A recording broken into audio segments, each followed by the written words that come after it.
നമസ്കാരം. ഇന്ന് നമ്മൾ നോക്കാൻ പോകുന്നത് വളരെ മനോഹരമായ ഒരു കവിതയെക്കുറിച്ചാണ്. മനുഷ്യന്റെ മനസ്സിനെയും ഈ പ്രപഞ്ചത്തിന്റെ വലിയ രഹസ്യങ്ങളെയും തമ്മിൽ ബന്ധിപ്പിക്കുന്ന ഒന്ന്. സാറാ ഹോവിന്റെ റിലേറ്റിവിറ്റി എന്ന ഈ കവിത തുടങ്ങുന്നത് തന്നെ നമുക്കെല്ലാവർക്കും എപ്പോഴെങ്കിലും തോന്നിയിട്ടുള്ളൊരു കാര്യത്തിൽ നിന്നാണ്, അല്ലേ? രാത്രിയിൽ പെട്ടെന്ന് പേടിച്ചെഴുന്നേക്കുമ്പോൾ ചുറ്റുമുള്ളതൊക്കെ എന്താണെന്നറിയാനുള്ളൊരു വെപ്രാളം, ഒരു ഉറപ്പിനു വേണ്ടിയുള്ള നമ്മുടെ ആ ഒരു അടങ്ങാത്ത ആഗ്രഹം. പക്ഷേ ഇതൊരു സാധാരണ കവിതയല്ല കേട്ടോ. ഇത് മഹാനായ ശാസ്ത്രജ്ഞൻ സ്റ്റീഫൻ ഹോക്കിങ്ങിനു വേണ്ടി എഴുതിയ ഒരു സോണറ്റാണ്.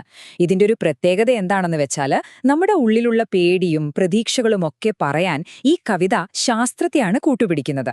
അപ്പൊ ശരി, നമുക്കിതിന്റെ ഉള്ളിലേക്കൊന്ന് കടന്നു നോക്കാം.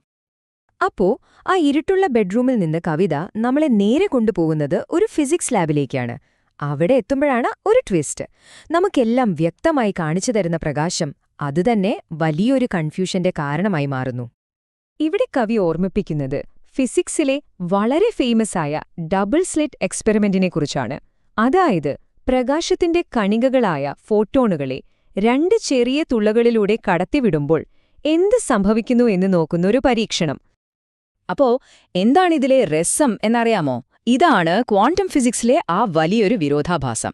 അതായത് പ്രകാശം ഒരേ സമയം നമുക്ക് ഊഹിക്കാൻ പറ്റുന്നൊരു കുഞ്ഞൻ കണികയായും അതേസമയം എങ്ങോട്ടു പോകും എന്ന് പറയാൻ പറ്റാത്ത ഒരു തിരമാല പോലെയുമാണ് പെരുമാറുന്നത്. അപ്പോ ഈ ഒരു ക്വാണ്ടം ലെവലിലുള്ള കൺഫ്യൂഷൻ വെറുമൊരു ലാബിലെ കാഴ്ചയല്ല. കവിത ഇതിനെ ഉപയോഗിക്കുന്നത് ഒരു മെറ്റഫറായിട്ടാണ്.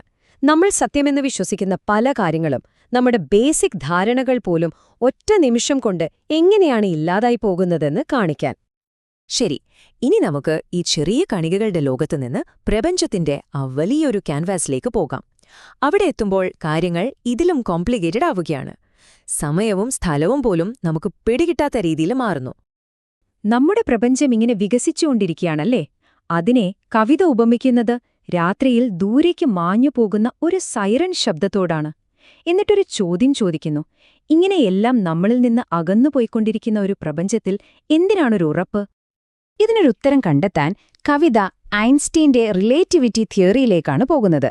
അവിടെ ടൈം ഡയലേഷൻ എന്ന് പറയുന്ന ഒരു സംഭവമുണ്ട്. വളരെ സിമ്പിളായി പറഞ്ഞാൽ, സമയം എല്ലാവർക്കും ഒരുപോലെയല്ല പോകുന്നത്. ഓരോരുത്തർക്കും ഓരോ സ്പീഡിലാണ് സമയം കടന്നുപോകുന്നത്. കേൾക്കുമ്പോൾ തന്നെ ഒരു അത്ഭുതം തോന്നുന്നില്ലേ? ഇവിടെയാണ് ഈ കവിതയുടെ ഒരു ഭംഗി. ഫിസിക്സിലെ ഇത്രയും കോംപ്ലിക്കേറ്റഡായൊരു ഐഡിയയെ കവി എത്ര സിമ്പിളായിട്ടാണ് നമ്മുടെ അനുഭവവുമായി ബന്ധിപ്പിക്കുന്നതെന്ന് നോക്കൂ. നമുക്കെല്ലാവർക്കും തോന്നിയിട്ടില്ലേ, ചില നല്ല ദിവസങ്ങളിൽ, പ്രത്യേകിച്ച് മനോഹരമായൊരു വൈകുന്നേരം, സമയം വളരെ പതുക്കെയാണ് പോകുന്നതെന്ന്? അതുപോലെ.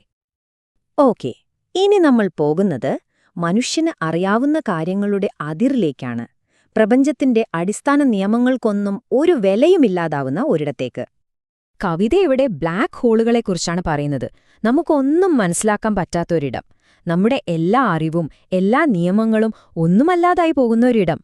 അതിനപ്പുറത്തേക്ക് എന്തെന്ന് ചോദിച്ചാൽ ആർക്കും ഒരു എത്തും പിടിയില്ല. അതായത് സംഭവം ഇതാണ്. സ്കൂളിലൊക്കെ നമ്മൾ പഠിച്ചിട്ടില്ലേ, രണ്ട് സമാന്തര രേഖകൾ, അതായത് പാരലൽ ലൈൻസ് ഒരിക്കലും കൂട്ടിമുട്ടില്ലെന്ന്.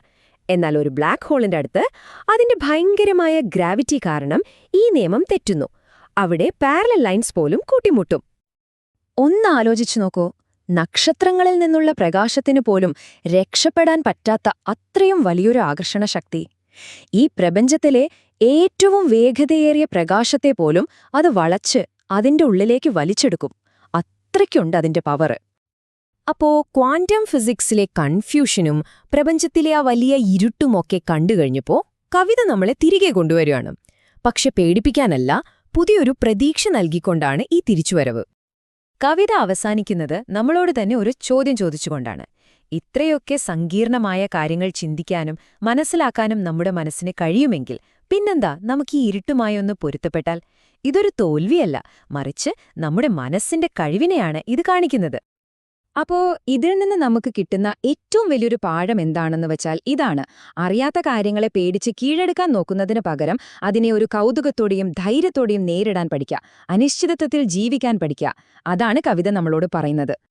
അതുകൊണ്ട് തന്നെ ഈ റിലേറ്റിവിറ്റി എന്ന കവിത നമ്മളെ ഒരു കാര്യം ഓർമ്മിപ്പിക്കുന്നുണ്ട്: ശാസ്ത്രവും കലയും രണ്ടും രണ്ടല്ല, രണ്ടും ഒരേ കാര്യമാണ് ചെയ്യാൻ ശ്രമിക്കുന്നത്.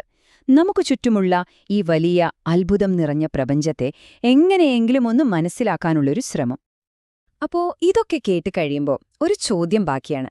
പ്രപഞ്ചത്തിലെ ഇത്രയും വലിയ രഹസ്യങ്ങളെക്കുറിച്ച് ചിന്തിക്കാൻ നമ്മുടെ തലച്ചോറിന് കഴിയുമെങ്കിൽ നമ്മുടെ ജീവിതത്തിലെ ചെറിയ ചെറിയ ഇരുട്ടുകളെയും പേടികളെയും നേരിടാനുള്ള നമ്മുടെ രീതിയെ അതെങ്ങനെയാണ് മാറ്റിമറിക്കുക? ഒന്ന് ചിന്തിച്ചു നോക്കൂ.